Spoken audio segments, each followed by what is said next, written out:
Move, jump, spin, slide, roll, dash, bounce, hop, and most importantly, run fancy. This man of the spectacular trousers is the star of a series of highly influential breakneck flash platformers that have been slowly refined and perfected for over a decade. You play as Fancy Pants Man, our humble stick figure hero sporting a spiky do and extraordinarily fancy pants from the town of Squigglesville. For over 15 years, through numerous worlds, spin-offs, remakes, console versions, and more, creator Brad Borne has used this series to push the limits of Flash games, while escalating a simple time-killing platformer into a deeply satisfying world of precise controls and thrilling gameplay.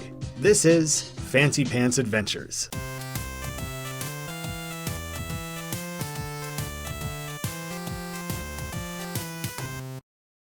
How's it going, guys? My name's Graham, and welcome to Two Left Thumbs. Brad was kind enough to join me for a video interview a while back that I'll be using snippets of throughout. It's not a Zoom call without Cat Cameo. I got my own featured appearance. Oh, there we go. Now, I too. should have said hi. So thank you to him. I know I said this video was coming weeks ago. It has actually been ready for all that time, but we wanted to make sure we released it alongside the announcement of the Fancy Pants Adventures Classic Pack. This is a collection of World 1, 2, and 3 and Fancy Snowboarding alongside the remaster and remix of World 1, all packaged together with quality of life updates and Steam features, including controller support, localization, achievements, all together for your convenience over on Steam. There is also an art contest being run over on Newgrounds. There are cash prizes and a few other things to be won through that. That is running through till August 8th of this year, so depending on when you're watching this, you might still have time. Go participate, draw some fun fan art, win a prize. You can wishlist it now. The full release is coming soon. I'll be sure to let you guys know. Wishlisting that shows Steam that you're interested, that people care about this series. I'll have links in the description, pinned at the top of the comments. Go show some love for Fancy Pants Man and Brad Borne. I'm just so excited to be a part of this. I'm a fan first, and to have this all come together is so exciting. Let's get back to our interview. I think there is something really special about speaking with someone who was so instrumental in popularizing Flash games and showcasing what their true potential was. I thought I could open up with a word from Brad of how Fancy Pants came to be. The idea of Fancy Pants, I was just doing this silly little animation. I was always big on flip books and stop motion. I did before games. And I was just drawing this stick figure, and I started to give him pants because stick figures without pants, they look wrong to me. And he was just running back and forth, but just watching just like the slide, having unique animation for the sliding and the stopping. I hadn't really seen that in a platformer. Everything from Fancy Pants sort of comes from that. This was fully realized with the release of Fancy Pants Adventures World 1 in March 2006. The game was short and simple and could have easily been lost among 1,000 other generic Flash platformers. But at the time, those were plagued with stale animations and often floaty controls. They all felt rather cookie cutter and often lacked anything distinct to stand out amongst the crowd. But when I started working on the first Fancy Pants, it was more about like nobody was really making platformers. And it sounds weird to say now because all the indies were making platformers, and then Nintendo got back into it. Fancy Pants immediately grabbed people with its fun main character, detailed animations, and console-worthy precision. World 1 cracked open what were seen as the limits of Flash-based platforming, with its smooth, free-running style gameplay. I think it's funny because I remember distinctly drawing just a circle around him, just holding right, and just, he couldn't fall, he couldn't do anything else, but just like, hey, that's funny, he's just running in a circle. It's like that would be different. That would be neat. In the first game, one of the bonus levels is a big cavern where you can just run in a circle. I think it was the moment it clicked, but I run all the way up to the top and finally hits the wall, and he falls, hits something, and then tumbles and bounces on each piece of ground and then lands on the bottom. And I just sat there just giggling about it for the longest time. And I was like, this could be fun. Like, the opposite of a tile-based platformer, because even Sonic does have a structure and everything's still tile-based. Have just something so open that you can just climb, you can, bounce around and be funny, and something unexpected could happen. And then I was like, yeah, that is a whole game to me, or enough of a game that I would want to play. Yeah. Not too long ago, I did an interview with the creators of Super Smash Flash, and they specifically shared how that game started as a Sonic Flash fan game, but that was abandoned because Gregory couldn't figure out how to make a circular platform work. We're all grateful for it, obviously the end result there is great, but the ease of movement in Fancy Pants allows us to believe a mechanic like that must have been effortless. There's a reason it felt so immediately fresh to anyone who gave it a chance. I was making a platformer because I wanted to play a platformer. The advice I usually give to people they're asking what to work on, I mean, the simplest way to think of it, as long as you're making something you want to play, then none of that's ever wasted. You're going to be enjoying yourself no matter what. You'll always have something of value if you're making just the kind of game that you want to play. The game had tight programming, but Brad has no illusions of being an artist, citing the reasoning behind his squiggly style as being a product of not knowing how to draw. While a sketchy-looking background may hurt some games, it went hand in hand with Fancy Pants Man being a stick figure sketch himself. It's funny that Fancy Pants turned out how it is, but Flash is like a sketchbook.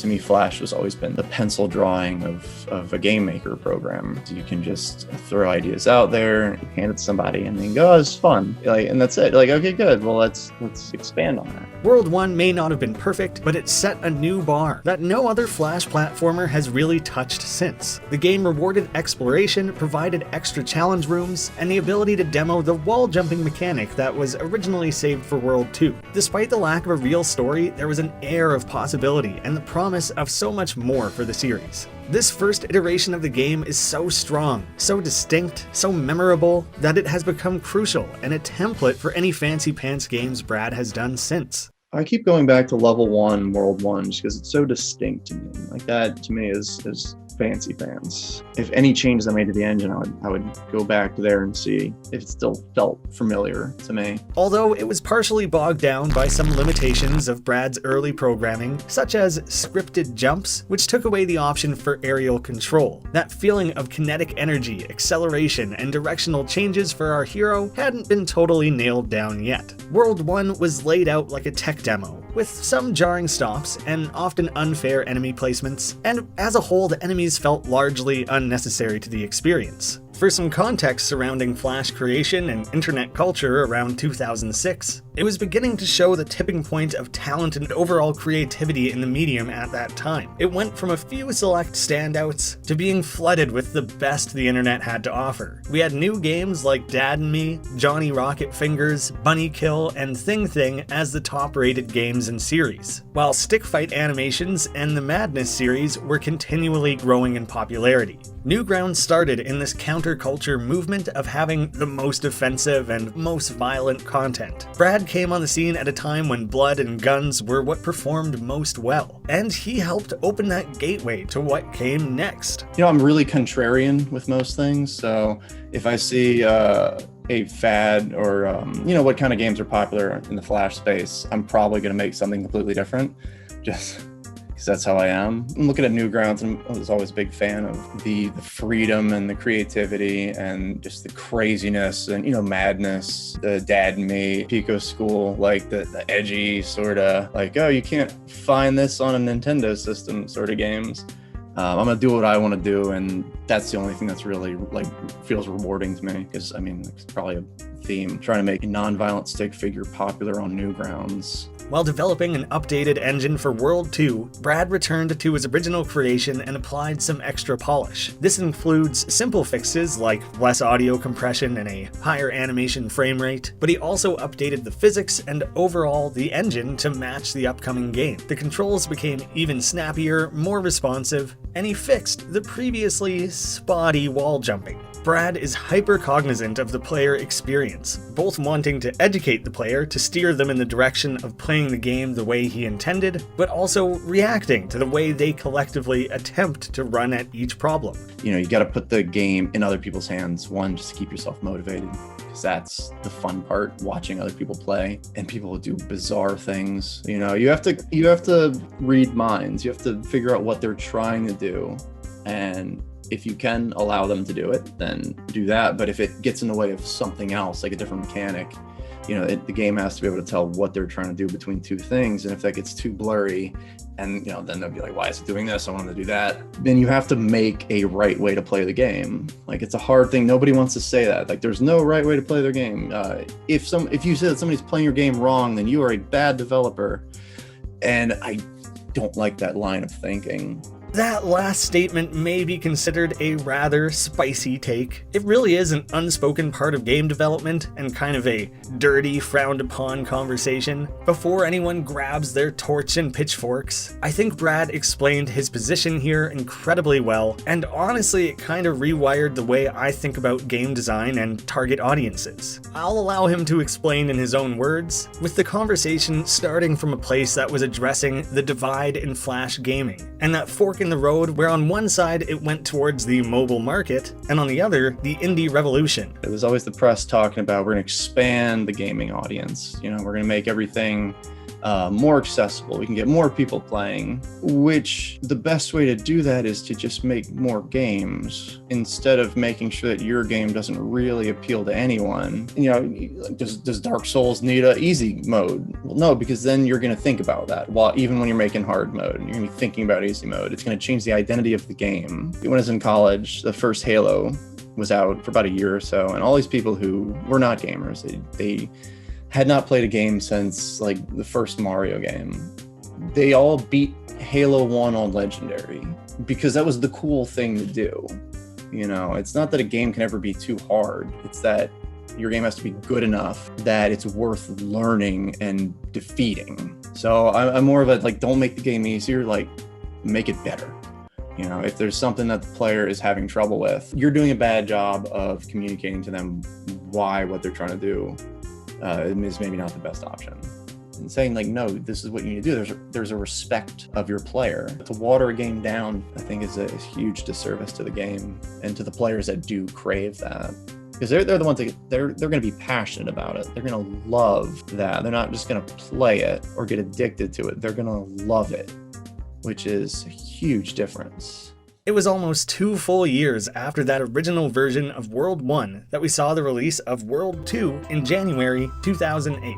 Instantly, you can feel the tightened engine and improved mechanics. Turning, jumping, and sliding all feel much more natural and are complemented with more complete aerial control. Gone are the scripted jumps, allowing the player to chain together impressive acrobatics and stunts, fully at the whim of their own fingertips. Right, you press the button, animation happens, running happens, it should be a good feeling. You can really think about only left or right at the same time, whereas Mario, you're like wiggling constantly to kind of aim yourself. And Phantom Menace, you kind of throw yourself into the air, and if you change your mind, it's this hard decision to stop. I really love that concept. Really more than any other platformer, Flash or otherwise, I do find that I get the most enjoyment out of Fancy Pants through that feeling of barreling forward and throwing yourself into every obstacle and challenge. There are also new mechanics like ledge gripping and platform hanging that add to that playground feel of exploring each new level. World 2 showed an increased focus on momentum and timing. The series was taking strong notes from the early Sonic games, with speed and control being the driving forces behind the gameplay, while still forging its own path of rejecting that more tile-based platforming. This was the most noticeable when running through the oil-slicked areas, reaching insane speeds. I stated that the original game bordered on console-worthy, then suddenly this game and experience started to rival and even surpass many console platformers. Here we are, in a free Flash game, gliding through oil slicks, doing huge flips, feeling this thrill of wanting to show off with every new maneuver, or messing it up and feeling the shame of having to run back up a slick surface and try to build yourself up to try it again.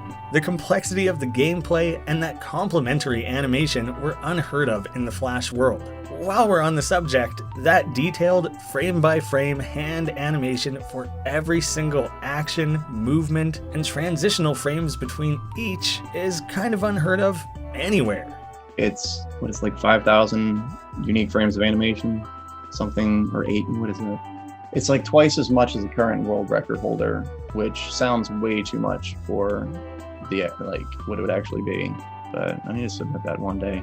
The challenge provided by this enhanced World 2 engine encouraged the player to spend hours mastering what it had to offer. Brad was closing in on his concept of making the game better, not easier. He's reluctant to acknowledge his own role in elevating Flash games, but it all went well beyond what anyone felt was possible. Tom Falk, he stuck with ActionScript 2 longer than I did, and he made amazing games. Like, you wouldn't even, despite Dan Paladin Singe back in the day basically establishing what the Flash game looks like, it's still hard to even think of, you know, Alien Hominid and Castle Crashers as Flash games because they're just so good. So he pushed that past the realm of you don't even assume that they're running in Flash anymore.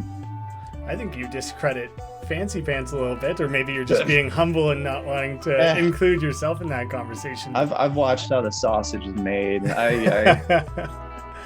It's duct tape and bubble gum under the hood there. In addition to that wildly fun platforming, there's also this goofy, fancy golf minigame that emerged during the beta testing of World 2. There's this snail enemy with a shell you can kick and juggle, hitting it into other enemies. Beta testers began to issue challenges to each other, attempting to guide and kick the shells to difficult-to-reach areas of the level. The final game integrates this snail shell golfing challenge, which can be optionally played to unlock alternate pants colors. Here he is, yet again responding to that player input, reading into the way they want to play the game. One of my favorite additions were the guest levels made by other popular Flash artists at the time, especially those coming from Newgrounds, including the Swain, Lewis, Tommy LM, and more. This may have just been a way for Brad to get around having to do more complex art himself, or to experiment with new styles, but that artistic variety lent itself well to the idea of Fancy Pants Man being a sketch in an artist's world. It's also a great way for Brad to pay tribute to other blossoming artists and creators of the time, and work more closely with the Newgrounds community that had wholly embraced this series. You could see different audiences starting to have different opinions, which was funny. Like, Newgrounds always liked Fancy Pants more than Congregate did. I'm not really sure why that was, because Congregate launched touting World 1, and then World 2 came out when it was still pretty fresh. But I think it's funny that Newgrounds would be so big on a silly little stick figure game, because I don't know, they were more interested in quality than mindless violence, I guess, which is it was cool to see when push comes to shove, they still really liked my game, even though it wasn't, I didn't chase the Newgrounds fad. The audience still was into that. It's cool. It's cool to see. In April 2011, we saw the release of The Fancy Pants Adventures on PlayStation and Xbox. Brad worked with over-the-top games to refine World 1 and 2, implement new levels, and to add multiplayer functionality. Brad was insistent that this was not World 3, but that World 3 would make use of this improved engine and be downscaled to work as another free Flash game. The last things that you add to the game are always the things that are just slapped on there, and they are the ones that break. So, and with Fancy Pants, with the first few games, that was everything. Everything was just slapped on there to see if it worked. So once I got, the main meat of the game working, and then, oh god, I got to release, soon, then we start slapping things on. While this console game was praised for the same reasons the original Flash series had been, including tight controls and fun parkour-like platforming, most of the expansions to the series were somewhat criticized. The addition of weapon-based combat slowed things down and felt out of place, and those original worlds just weren't designed for a complete multiplayer experience. Brad himself has stated that he felt the inclusion of multiplayer took away from the core gameplay, something that guided his decision to really focus on the single-player content in the time since. Although he has kept it in mind that ideally the game can be balanced to a point to one day again allow for a proper multiplayer functionality. I always loved watching YouTubers because they would go out of their way to look cool doing things. I love watching Let's Plays with Fancy Pants because, they do something, they do all these backflips, and they jump on something, make sure to, hit this just right, and then you rock out in an end celebration. I was just like, yes, you get it. You know how to play Fancy Pants. To me, that's the right way, and that's one of the reasons I love multiplayer so much, because you can just show off while playing. You can mess with each other, and just there's a freedom there. We can also thank this installment for being the introduction of further pants customizations and hats. And believe me, those are very important additions to the series. A full year later, in April 2012, we saw the release of World 3, with the Fancy Pants brand returning to its roots as a free Flash game. Here is where we see the full potential of Brad and Fancy Pants adventures finally emerge. But I remember, sometime in World 3, the engine was finally good enough that I could just make the level that I wanted to. Because even with 2, it's like if you do anything slightly wrong, the whole game's just gonna crash. Like I would, oh, it works well, it doesn't bug out. It's like, yeah, that's because I make sure every angle is not too nuts, or you can't hit a wall going upside down. Like all that was built into level design. This is the first world to attempt a semi-complex story, with Fancy Pants Man trying to rescue his little sister from a band of pirates. But the story has never been the true focus of the series, and it has about as little importance to the game as it did in the first 2. The free running and momentum have never felt better, with improvements to both the gameplay and, more importantly, the level designs. All enemies have been altered to allow for ways of dispensing of them other than stomping their heads. This freed up the ability to more easily flow into slide and kick combos without any jarring interruptions. And it actually makes the enemies a fun addition for a change. Like these frog guys, which I couldn't help but spend a few minutes to punt them around. It's just plain fun. The game introduced a very well executed wall run mechanic and some surprisingly fun swimming based levels. Seriously, it is hard to go back to earlier installments trying to chain together wall jumps without the precise wall running included. It adds to that feeling of kinetic non-stop movement and that nothing could possibly slow you down. World 3 also fully realizes the concept of Fancy Pants Man and his world being a sketch, with the introduction of the pencil. As a weapon, it is underutilized, but it still strongly reinforces that sketchbook concept. For Brad, it wasn't just a matter of tightening up his engine and making the game run more smoothly. There was an increasing focus in designing the game in a way that would allow even a casual player to feel as though they had become masters of the Fancy Pants adventure. If you're going downhill, you get faster, and that there's a ramp and you have to jump. I love that people can learn that as they're playing. They start to figure that out. And then to me, that's the features that I really want to expand on. A really new person just tries to run up the wall because they're used to Mega Man. You press the thing and it just goes that speed. Or, Mario, you kind of get a sense of that, but the slope has nothing to do with it. Even Sonic, you can roll down a hill, but I don't think that's ever really used. How can I guide them into figuring these things out?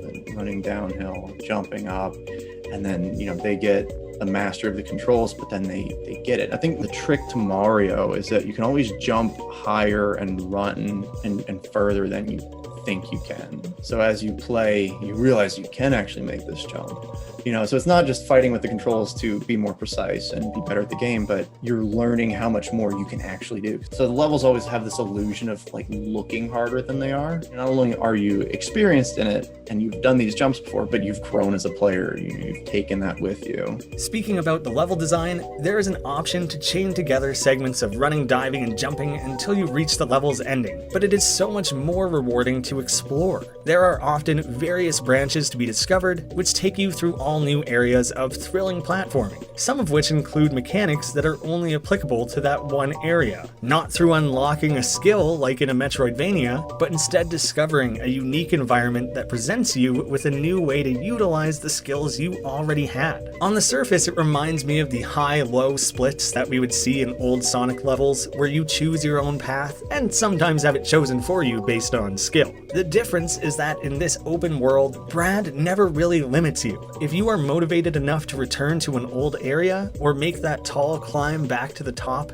there are always options to do so, and an encouraging sense that you'll do better this time. So you could run straight for the door, or spend 10 minutes trying to complete a very complex red coin style challenge of quick reflex-based platforming for a small aesthetic reward. The first game felt open enough that you questioned whether you could have done that before. I think I love watching someone who just picked up the controller and like a speed runner, just how different they can play the game. Because if you're playing a video game, it's all fake, right? Except for the fun that you're having, you know, and any social interactions. And then what you really take from the game is what you're learning. So the progress that you've made is, you know, exists outside of these ones and zeros. The game gets deleted, you still that experience, you know, the emotions and the art of it, but then just the skill, you can take that with you. So always, if I'm making something new, I like to ask myself, what does it look like when a completely new person's playing it? And then how different can it look if someone experiences playing it? You know, what am I leaving for them to master? In November 2014, we were treated to Fancy Pants Adventures World 1 Remix, a complete remake and reworking of World 1, showcasing the new and improved engine being crafted for Super Fancy Pants Adventure, the full Steam release of the series that was yet to come, and was later broken up and released in pieces for free as World 4. I think the main difference from like level geometry, in the first game all the platforms had to be perfectly straight, and then in the remix they follow the art better. But I think the level design of World 1, any changes to the physics grounded. You start off in that familiar looking setting, but with minimal exploring, you'll begin to find creative ways that Brad broke open World 1 to expand it to be so much more than just a rehash of the original. I do like being able to explore with more control and more freedom, and then, you know, being able to find new things, especially with Cutie Pants being in the World 1 like remaster remix, you know, straight up having new paths that weren't there before. I love the idea, you being able to use the grapple cat, getting to a place that you could never see with Fancy Pants Man. And it's like, was that always there? Like, was there always something here? The main thing like that in the remix is immediately to the left, there was supposed to be a cave, and then I just forgot. So it's kind of drawn like a hidden cave. But then the first game, you can't get in there. In the remix, now that actually has a cave in there.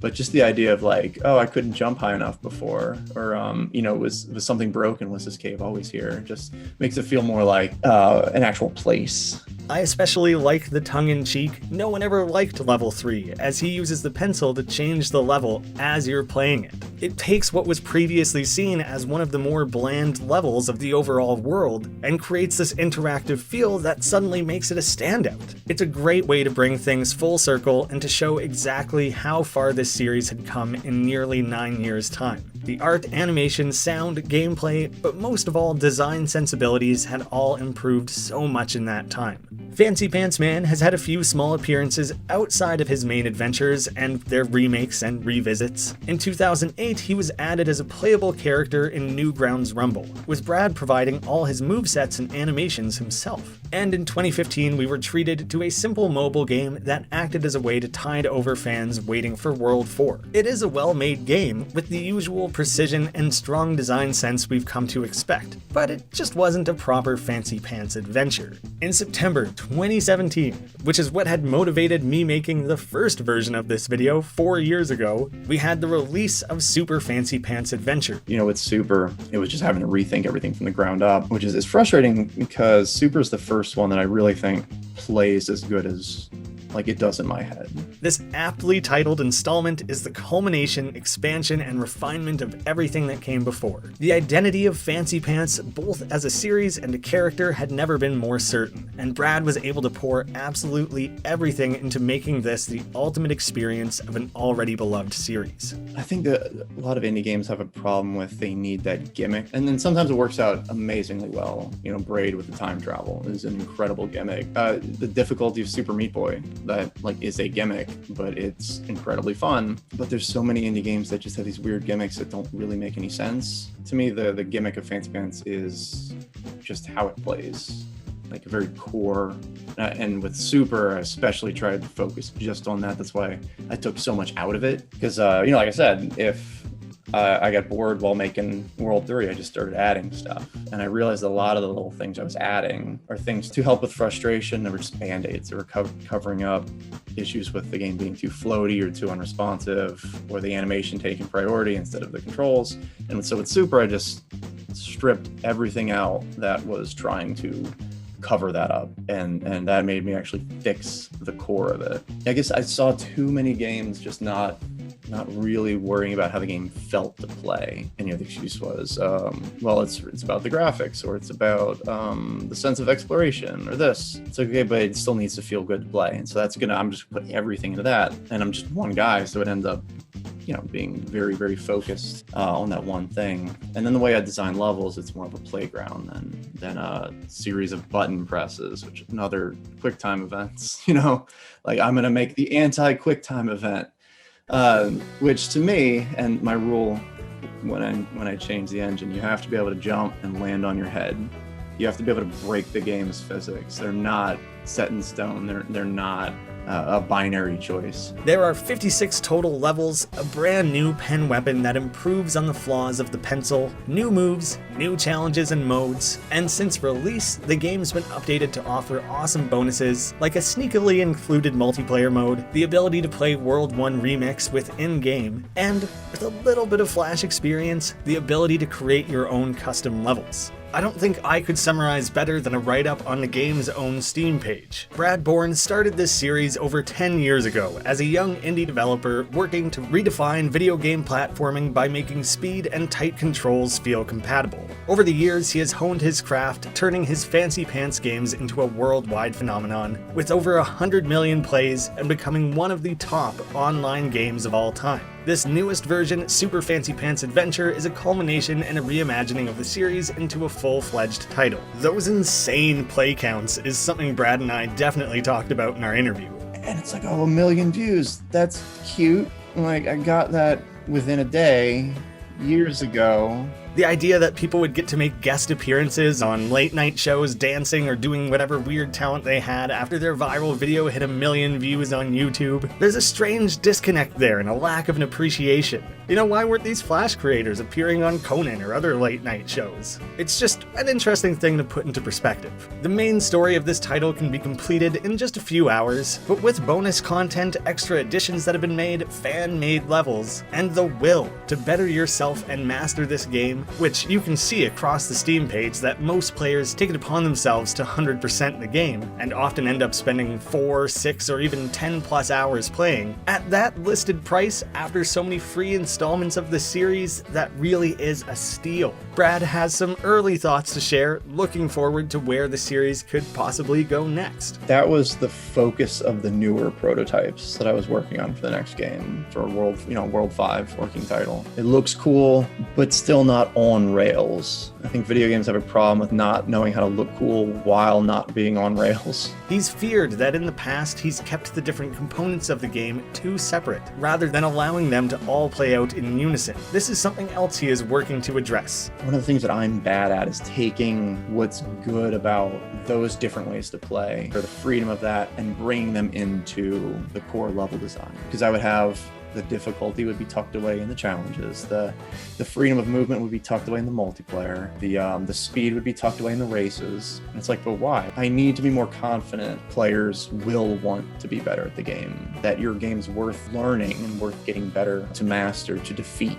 We have no official word on that yet, but I feel that so many people missed the release of Super Fancy Pants, so be sure to go show your support there. I will have a link down below. It's criminal that that game didn't sell over 1 million copies. This is our stick figure Flash game childhood revival, 3 years before the Henry Stickmin collection, so be sure to show your support there and help set Brad up to take this series to the next level. As I'm rounding this video out, our interview was actually recorded in January, right around the shutdown of Flash, so our conversation tended to skew very nostalgic, often looking beyond Fancy Pants and discussing the beauty of Flash, especially its role and value for creators. I wanted to save it after the core discussion of Fancy Pants as a series, since it goes outside of that scope, gets a little emotional, but also sheds a lot of light on who Brad is as a person and a developer. So in this section, I'm mostly going to be letting him speak for himself. So I released a demo of World 3 and it got like 10 million plays in like a few days, or maybe a day. Like, it was crazy for something that's like a trailer for a game, basically. Just the amount of spread that got immediately for a demo. It's crazy. We're not going to be able to do that again. We'll see, I guess, how HTML5 versions of things do, but it's harder to convey that. There's Flash games. You know what you're getting to in Flash games. There's not this is an HTML5 game. It's like, well, what does that mean? Is it a whole game? Did one person make it? Did a bunch of people make it? What's the technology? If I wanted to make something like that, what would I download? I don't know. Not Flash. But there's not that one thing, there's not that name to it. Because Flash, Flash was a genre, it was an aesthetic style, it was a way to make games, play games, it was a community, it was everything put together. It was so easy to convey that information and kind of unite under that. It really warmed my heart to speak with someone who feels as connected to and passionate about Flash as I do. You can draw a line and then you can immediately give it life. And I think when you're learning, that's just so important. Flash was very unique in those ways, and then just go from there, get more and more complicated. All of this gets expanded on in greater detail in that full interview. I'll save that for you to watch. But I have a few other key excerpts that really hit home for me, and really eloquently expressed what a tragedy the loss of Flash really was. I really did fall into that category myself. Everything that Flash did well, it's just going to be a missed opportunity now. It's gone. You're going to have people that think differently that are not going to be able to make those things anymore. The kind of person that can sit down and make something is going to be different. And you're excluding people who don't think like programmers. I always had an itch to create and share things. And as soon as I discovered Flash, those floodgates were opened, and I've literally never stopped creating since. Because now everybody just wants to be streamers and Let's Players and that's I'd say that, just because that's what Flash developer was back in the day. Everybody wanted to be a Flash developer. We wanted to make games. We wanted to do that, and we saw the path. We saw a logical path of what we were playing around with to how we could get it in other people's hands. It's that the passion, the job that you can be passionate about, that you think you can personally contribute to that art form in some way, that you can change the world, in some way, in some small way. It's something I had never really considered before, but Brad really turned that mirror on me and made me realize that the slowdown of the Flash game market and the fact that I didn't have weeks or months of time to put into individual projects was likely around the time I started my own Let's Play channel. I just wanted so desperately to create and share and put things out there, and that was the medium I found where I felt like I could do that very consistently and regularly. How had I never made that connection myself? It's hard for me not to see how I got to where I am now as being so specific and so enabled by this one technology that is so different from everything else, and just taking that personally. You want to kill the thing that enabled me to be who I am today. And maybe it's weird to take it that personally. It's emotional. It's devastating. Yeah. And while that can seem rather depressing or pessimistic, Brad did have some really motivating thoughts to share on game creation as a whole, and what drives individuals to commit so hard to these unforgiving careers. What else can I do? How can I grow? How can I make something just a little bit better? It's addicting. What else can I do? It's expanding. It expands your being, expands who you are when you can make something more. So for Fancy Pants fans, old and new, don't be afraid to put yourselves out there. And once you start creating, don't be afraid to challenge your player base. Maybe revisit, add to, or remove from what you've made before. We can all strive for that dedication that Brad has brought to every line of code and line of ink he has put into Fancy Pants over the years. Be true to yourself, create the things you want to make and you want to play, run fast, and most importantly, run fancy. It's been very fun for me to do a complete remake and update to a video of mine I've always been rather fond of. This was originally the first episode of Flashlight, and it's so thematically in line with how Brad has continually strived for excellence, supporting even the earliest installments, and ensuring that it both matches his personal vision for the game as well as delivering the best possible experience for the player. That's something I plan to take with me and hope is apparent in the videos I create.